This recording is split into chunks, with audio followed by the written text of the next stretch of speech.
Assalamualaikum warahmatullahi wabarakatuh. Alhamdulillahirabbil alamin. Qala Allah Ta'ala fi kitabihil karim, a'udzubillahi minasyaitonir rajim. Wa ma khalaqnas samaa'a wal arda wa ma bainahuma la'ibin. Wassalatu wassalamu ala nabiyyina Muhammadin wa ala alihi wa ashabihi wa ummatihi ajmain. Sahabat sekalian, kita bersyukur pada Allah berjumpa kembali setelah program Islam Futuristik ini libur selama kurang lebih 1 bulan, dikarenakan selama bulan Ramadan kita memiliki kajian yang berbeda, yaitu kajian setiap hari dalam ekspedisi Sungai Nil, di mana kita belajar banyak hikmah dari sejarah yang tercatat di kerajaan Mesir kuno, ya, dengan segala macam peristiwa-peristiwa yang menyertainya dan para nabi yang terlibat di dalamnya. Nah, maka mulai minggu ini kita mengaktifkan kembali program Islam Futuristik yang akan tayang setiap hari Rabu. Jadi setiap Senin kita punya program Jejak Langkah yang bicara tentang kesejarahan, ya, peradaban manusia. Di hari Rabu kita punya Islam Futuristik yang bicara tentang Islam dalam sudut pandang sains dan teknologi. Dan hari Jumat kita punya program Ketauhidan, yaitu program Cangkir Tasawuf Modern. Hari ini kita akan meneruskan kajian kita yang belum selesai, yaitu tentang penciptaan Nabi Adam. Sebenarnya kita sudah bicara sangat banyak, ya, selama belasan, kalau tidak salah 16 episode kita sudah bicara tentang penciptaan Nabi Adam, kemudian berada di dalam surga, surganya ada di mana, dan beliau sudah keluar dari surga itu turun menjadi khalifah di bumi dan seterusnya. Tetapi masih ada, saya lihat di forum kita, yang mempertanyakan tentang proses penciptaan Adam yang dianggapnya belum tuntas. Yaitu ketika kita sudah membahas tentang bahwa Adam itu diciptakan dari tanah, tidak langsung dibentuk tanah seperti boneka begitu, kemudian diucapi kun fayakun, langsung jeder menjadi manusia. Ya, itu pemahaman tradisional, itu pemahaman konvensional yang tidak mendapatkan bukti-bukti empirik di dalam kenyataan di sekitar kita. Maka kita mencoba mengambil sudut pandang yang lebih ilmiah, yang lebih empirik untuk mendapatkan pemahaman yang lebih baik, ya, lebih komprehensif dan holistik berdasarkan bukti-bukti empirik yang ada di sekitar kita. Karena Islamlah yang mengajarkan kita untuk memahami agama ini dengan menggunakan akal sehat dan kemudian mencari bukti-bukti kebenarannya.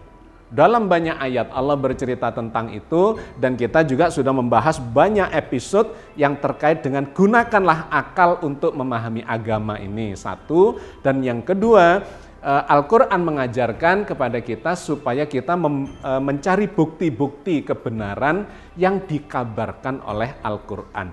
Bahkan Al-Quran sendiri yang mengatakan bahwa kebenaran Al-Quran ini akan terbukti ke masa depan.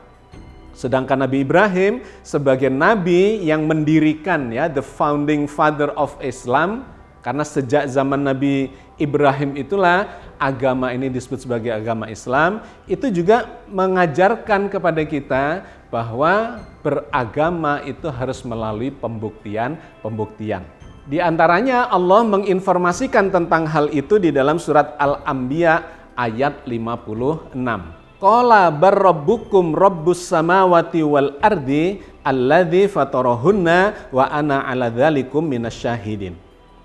Ibrahim berkata, sebenarnya Tuhan kamu ialah Tuhan langit dan bumi yang telah menciptakannya, dan aku termasuk orang-orang yang dapat memberikan bukti atas yang demikian itu. Jadi proses keberagamaan kita, proses keimanan kita supaya kuat itu harus berdasarkan pada bukti-bukti. Ya, itulah yang kemudian diajarkan dalam bentuk tahapan-tahapan keyakinan, mulai dari ilmul yakin, ainul yakin, sampai hakul yakin. Mulai dari keilmuan, kemudian mendapatkan bukti-bukti yang ainul yakin, ya, dengan mata, dengan pengalaman, dengan apa yang dilihatnya sendiri, untuk mendapatkan hakul yakin. Jadi ini yang diajarkan oleh Islam, diajarkan oleh Al-Quran, bahwa beragama, ya, memahami teks-teks Al-Quran itu harus mendapatkan proses, ya, harus melalui proses untuk mendapatkan keyakinan yang empirik, bukan cuma katanya.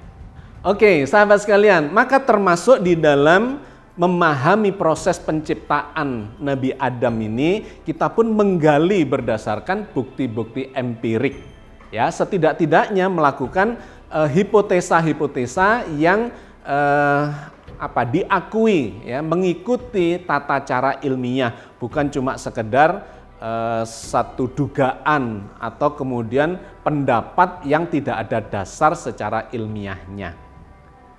Maka kalau kita mencoba membangun persepsi, kefahaman tentang proses munculnya kehidupan di muka bumi ini dan termasuk kemudian munculnya manusia, itu kan ada dua kelompok besar dalam berpendapat. Yang pertama adalah kelompoknya orang-orang yang tidak bertuhan. Mereka mengatakan bahwa munculnya kehidupan di planet bumi ini termasuk munculnya manusia itu adalah sebuah kebetulan, ya, yang terjadi karena seleksi alam. Itu dikemukakan oleh kalangan yang sekuler, yang tidak bertuhan.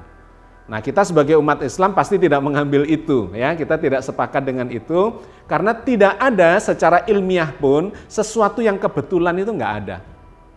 Kebetulan itu kita katakan sebagai kebetulan karena kita belum paham saja. Wah, ini kebetulan terjadi, padahal ada penyebabnya, ada proses yang mendahului peristiwa itu. Ya, ini adalah kelompok yang pertama. Kelompok yang kedua adalah kelompok yang bertuhan, yang mengemukakan teori penciptaan. Bahwa segala makhluk yang hidup atau yang mati dan kemudian termasuk manusia, itu ada yang menciptakan, bukan kebetulan. Nah, tentu kita sebagai orang beragama Muslim, kita akan menganut teori ini. Tetapi teori ini tetap harus memberikan bukti-bukti empirik, ya, yang kita bisa saksikan kejadian nyata di sekitar kita. Di kelompok orang yang mengajukan teori penciptaan bahwa segala sesuatu itu adalah diciptakan oleh Allah, itu juga ada dua kelompok besar. Yang pertama yang mengatakan bahwa Allah itu menciptakan seketika, ya, kun fayakun tanpa proses. Itu kelompok yang pertama. Tapi kelompok yang kedua mengatakan, enggak, Allah itu menciptakan berdasar proses. Kenapa? Karena ada sunatullah, ya. Sunatullah itu hukum alam. Kalau Allah menciptakan sesuatu di dalam alam semesta, maka pasti akan terikat waktu. Terikat oleh ruang dan waktu. Terikat oleh ruang itu artinya makhluk yang diciptakan Allah itu pasti berada di dalam ruang yang bisa ditentukan posisinya, bisa di sini, bisa di situ, bisa di sana, dan seterusnya. Terikat di dalam ruang. Jadi tidak ada makhluk yang tidak berada di dalam ruang, ya, di dalam alam semesta ini. Karena alam semesta terbentuk dari dimensi ruang dan waktu. Nah, selain terikat oleh ruang, tentu terikat oleh waktu. Jadi tidak ada yang tercipta kemudian tanpa terikat oleh waktu, itu enggak ada. Pasti terikat oleh waktu. Nah, karena terikat oleh waktu, maka ada proses di sana. Artinya, ketika Allah mengatakan kun fayakun, ya, proses penciptaan melalui kun fayakun, itu bukan berarti tidak ada proses yang mengikutinya. Melainkan kun fayakun itu adalah melalui sebuah proses. Bahkan secara bahasa kita sudah pernah membahas ini, ya, di dalam kajian cangkir tasawuf. Kun fayakun itu kalau secara bahasa kan kun jadilah, fa maka atau kemudian, ya, yakun jadilah. Nah, kata fa maka kemudian itu menunjukkan proses. Allah memulai penciptaan kun, jadilah, maka, lalu, kemudian jadilah. Jadi ada sebuah proses di sana. Nah, ini kalau kita kaji membutuhkan satu sesi tersendiri tentang kun fayakun itu, bahwa setiap kali Allah menciptakan makhluk itu pasti kun fayakun, ya, kata Allah di dalam Al-Qur'an. Menciptakan apapun, termasuk menciptakan manusia. Itu pasti mengucapkan kun fayakun, jadilah, maka jadilah dia. Nah, masalahnya kemudian ada yang berpendapat kun fayakun itu jeder jadi langsung tanpa proses. Ada yang berpendapat kun fayakun itu melalui sebuah proses yang alamiah, yang bukti-buktinya kita bisa lihat di sekitar kita. Sedangkan yang tanpa proses ini tidak ada buktinya. Tidak ada yang bisa menemukan bukti bahwa Allah menciptakan kun fayakun tanpa proses. Itu pasti ada prosesnya seiring dengan waktu. Karena secara bahasa pun menunjukkan itu memang seiring dengan waktu. Nah, terkait dengan penciptaan Nabi Adam ini, Allah berfirman salah satunya di dalam surat Ali Imran ayat 59, di mana Allah mengatakan ketika menciptakan Adam dan termasuk Nabi Isa, itu juga mengucapkan kun fayakun. Ya, Allah berfirman di dalam surat Ali Imran ayat 59. Inna masala Isa indallahi kamasali Adam. Khalaqahu min turab summa qala lahu kun fayakun.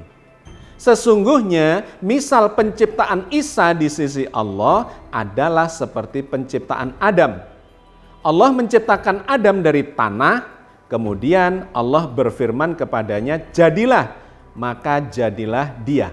Ayat ini bercerita tentang proses penciptaan Nabi Adam dan proses penciptaan Nabi Isa yang dibuat sebagai analogi. Sesungguhnya penciptaan Isa di sisi Allah, inna masala Isa indallahi kamasali Adam. Sesungguhnya penciptaan Isa di sisi Allah itu seperti penciptaan Adam. Apanya yang sama? Ada dua yang sama. Yang pertama adalah khalaqahu min turab. Allah menjadikan atau menciptakan Isa itu dari turab. Apa itu turab? Turab adalah tanah, salah satu jenis tanah.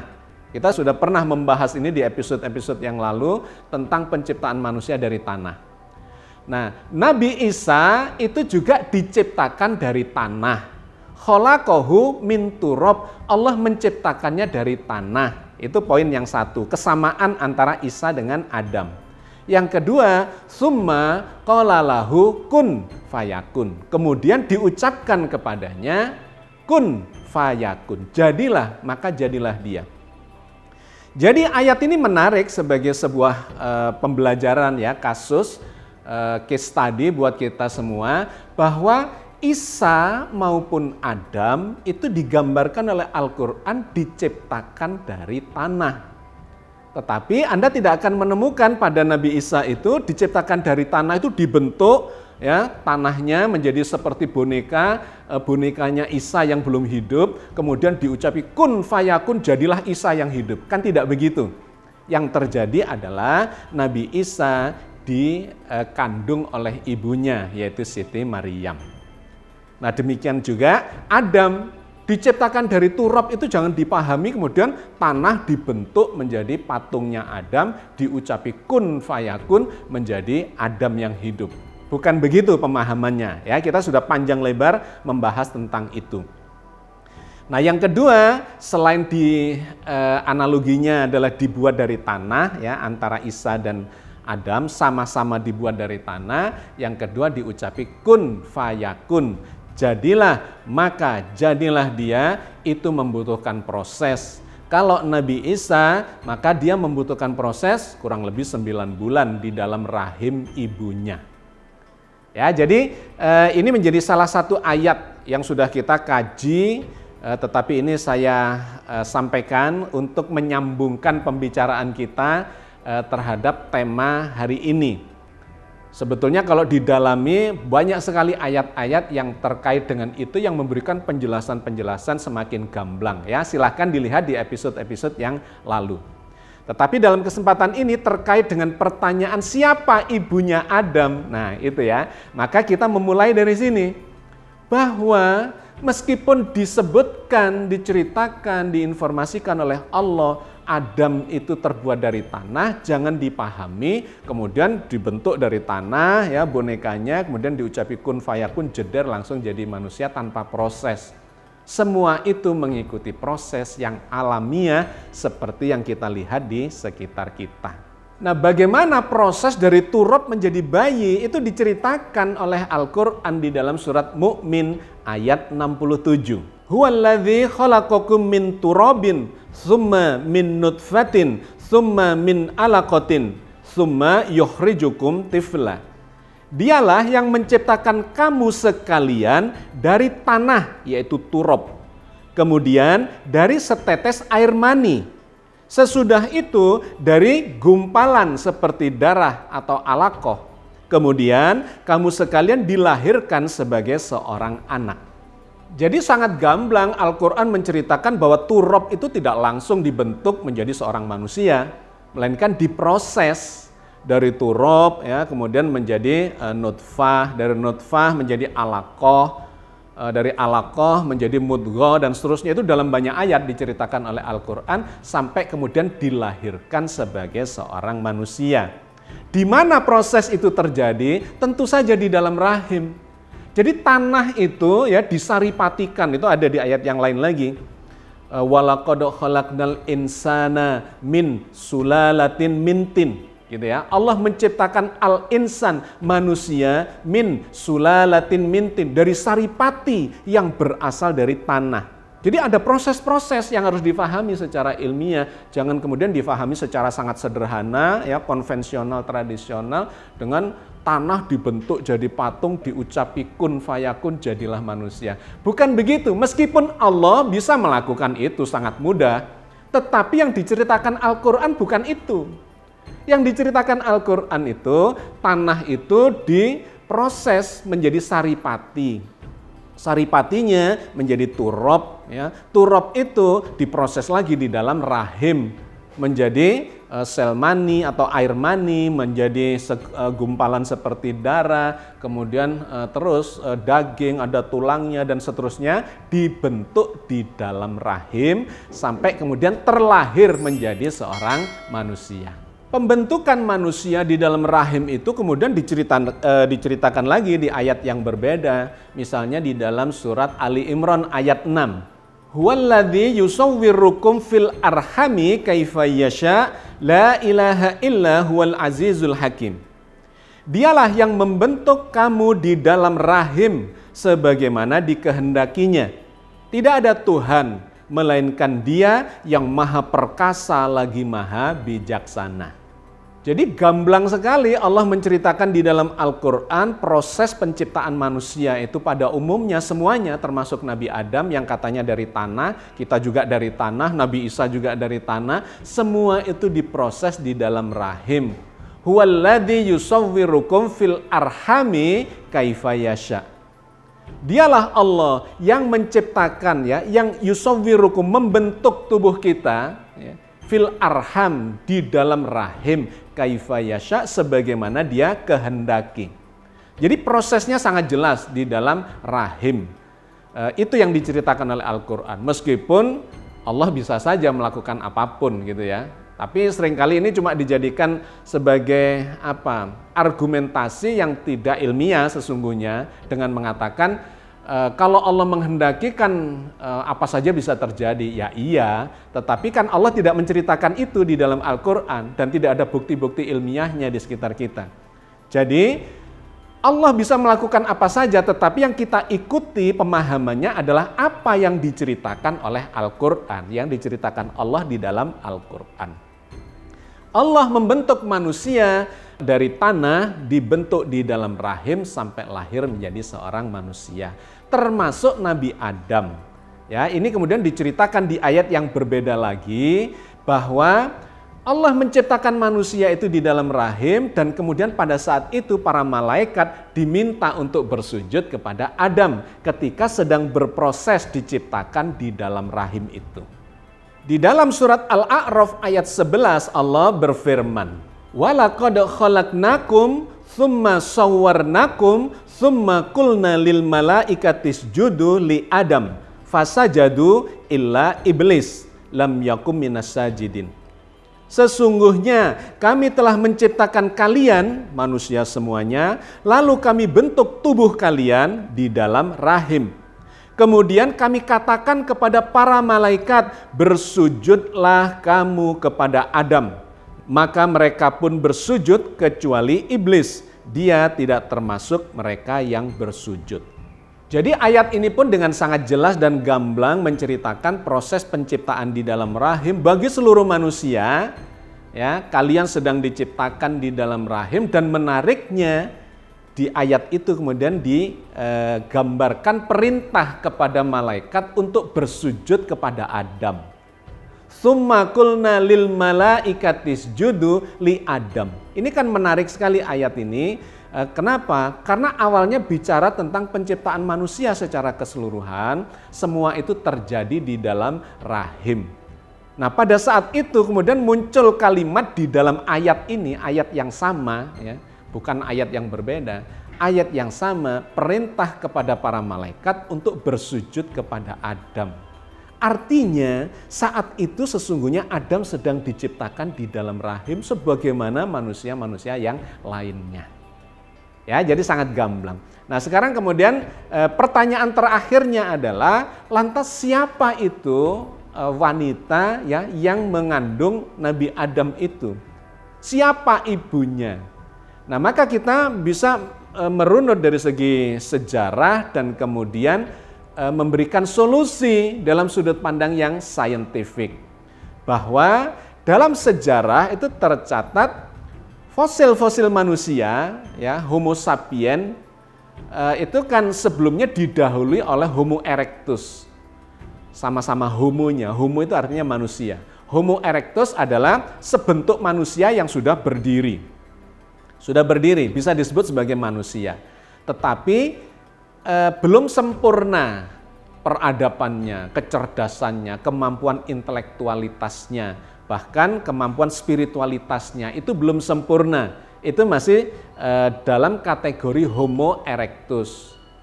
Nah, ternyata sejarah peradaban manusia, antropologi menggambarkan setelah Homo erectus itu muncullah peradaban manusia yang lebih tinggi yang disebut sebagai Homo sapiens. Homo sapiens inilah yang sesungguhnya berada dalam wilayahnya Nabi Adam itu. Atau Nabi Adam inilah sesungguhnya yang berada di dalam kelompok Homo sapiens ini. Jadi kalau dipertanyakan siapakah ibunya Nabi Adam, maka ibunya itu adalah dari kelompok yang belum Homo sapiens, yang masih berada dalam Homo erectus. Loh, bagaimana bisa terjadi itu? Sangat mudah. Bagi Allah untuk mengubah genetika dari Homo erectus menjadi Homo sapiens. Terjadinya di mana? Bukan di luar rahim, tetapi di dalam rahim. Jadi semua itu terjadi di dalam rahim ketika masih dalam bentuk stem cell, ya, digambarkan dalam sejumlah ayat bahwa kita ini kan diciptakan dari diri yang satu. Siapakah diri yang satu? Itu sudah pernah kita bahas, ya. Nafsin wahidah itu bukanlah Nabi Adam. Nafsin wahidah itu menunjuk kepada stem cell, di mana stem cell itu, ya, di dalamnya, di dalam inti selnya ada perintah-perintah genetika yang menyebabkan stem cell itu bisa membelah menjadi 2, menjadi 4, 8, dan seterusnya. Kemudian membentuk kepala, membentuk tangan, membentuk kaki, dan seterusnya. Jadilah seorang manusia. Semua itu adalah proses di dalam rahim. Nah, perintah untuk membelah itu dikendalikan oleh genetikanya, termasuk penciptaan otaknya. Perbedaan antara Homo erectus dengan Homo sapiens itu adalah pada otaknya. Termasuk volume otaknya dan struktur otaknya itu berbeda. Pada Homo erectus meskipun dia disebut sebagai manusia, tetapi volume otaknya misalnya itu cuma separuhnya Homo sapiens. Kira-kira di angka 700-800-an lah maksimum, ya, volume dari otak Homo erectus itu.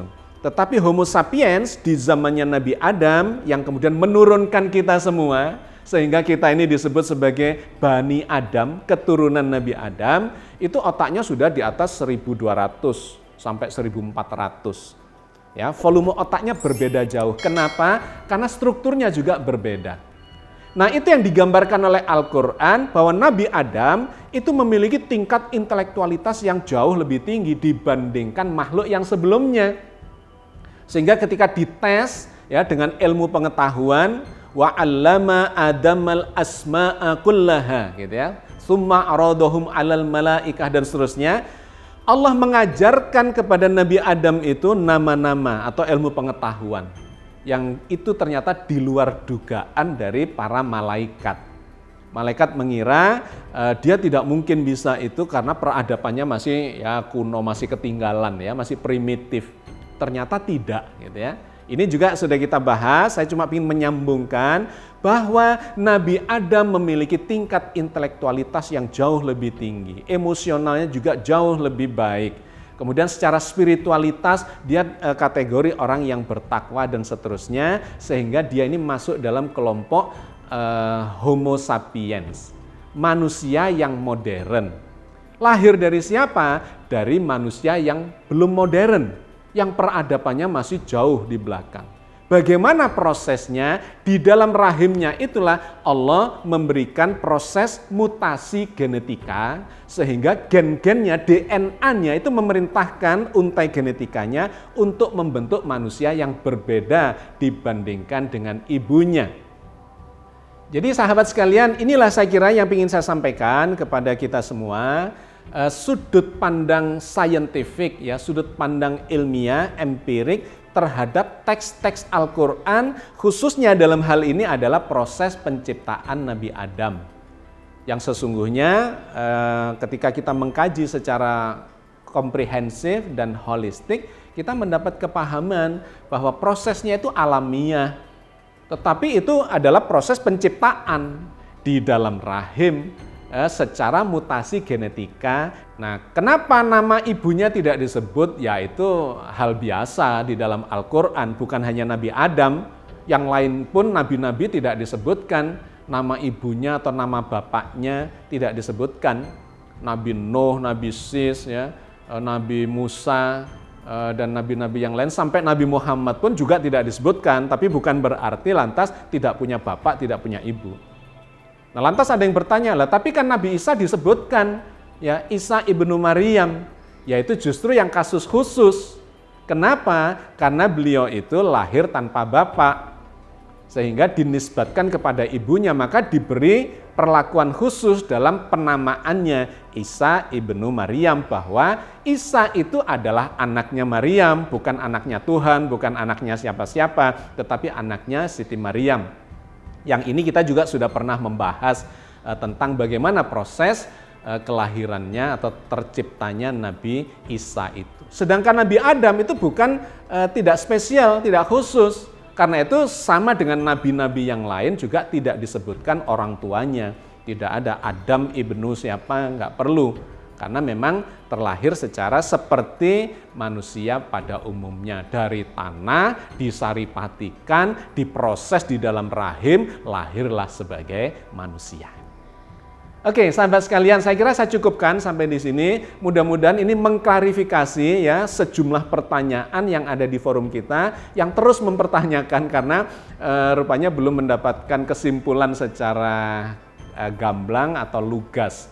Nah, dalam kesempatan ini saya sudah menjawabnya dengan lugas. Mudah-mudahan ini menjadi hikmah bagi kita semua sebagai upaya kita untuk memahami Al-Quran dengan menggunakan akal kecerdasan kita dan secara ilmiah dengan bukti-bukti yang empirik seperti diajarkan oleh Al-Quran sendiri.